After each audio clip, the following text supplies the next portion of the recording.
Upravičeni prijavitelji so družbe z omejeno odgovornostjo, samostojni podjetniki in zadruge, ki imajo na dan objave razpisa vsaj 6 mesecev sedež podjetja ali njegov registriran del na upravičenem območju. Namen razpisa je ravno spodbujanje zaposlovanja, potem spodbujanje investicijske aktivnosti na tem področju in pa v bistvu cilj je, da se v podjetjih, ki se prijavijo oziroma ki so prejemniki subvencije, povečajo prihodki, dobiček, dodana vrednost in na splošno v bistvu poslovanje izboljša.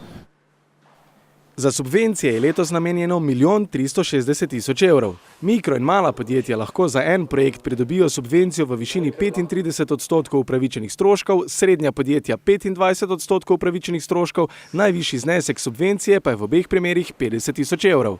Seveda pa so podjetja do zneska upravičena pod točno določenimi pogoji. Za pogoj je, da podjetja vsaj zagotavljajo ohranjanje števila zaposlenih, zaželeno je seveda povečanje. Povečanje se potem potočkuje in pač tisti prijavitelj, ki načrtuje povečanje večjega števila zaposlenih, dobi več točk in je potem na koncu lahko uspešnejši. Na razpise Mariborske razvojne agencije se velikokrat prijavi več podjetij, kot pa je predvidenih sredstev. Zato pri izbiri prejemnikov sredstev agencija uporablja določena merila.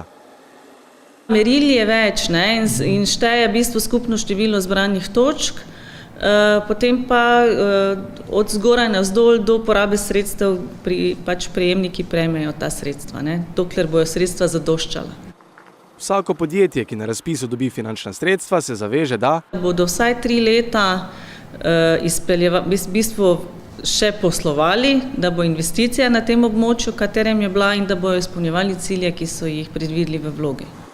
Pomembno je še poudariti, da morajo podjetja pri investiciji zagotavljati 25% lastnih sredstev in pridobljeno garancijo preko regijske garancijske sheme, ki podjetjem na to omogoča do 80% garancije za zavarovanje kreditov, ki bi jih v namen investicije vzeli pri banki. Podjetja lahko vlogo za sofinanciranje oddajo do 31. marca 2018.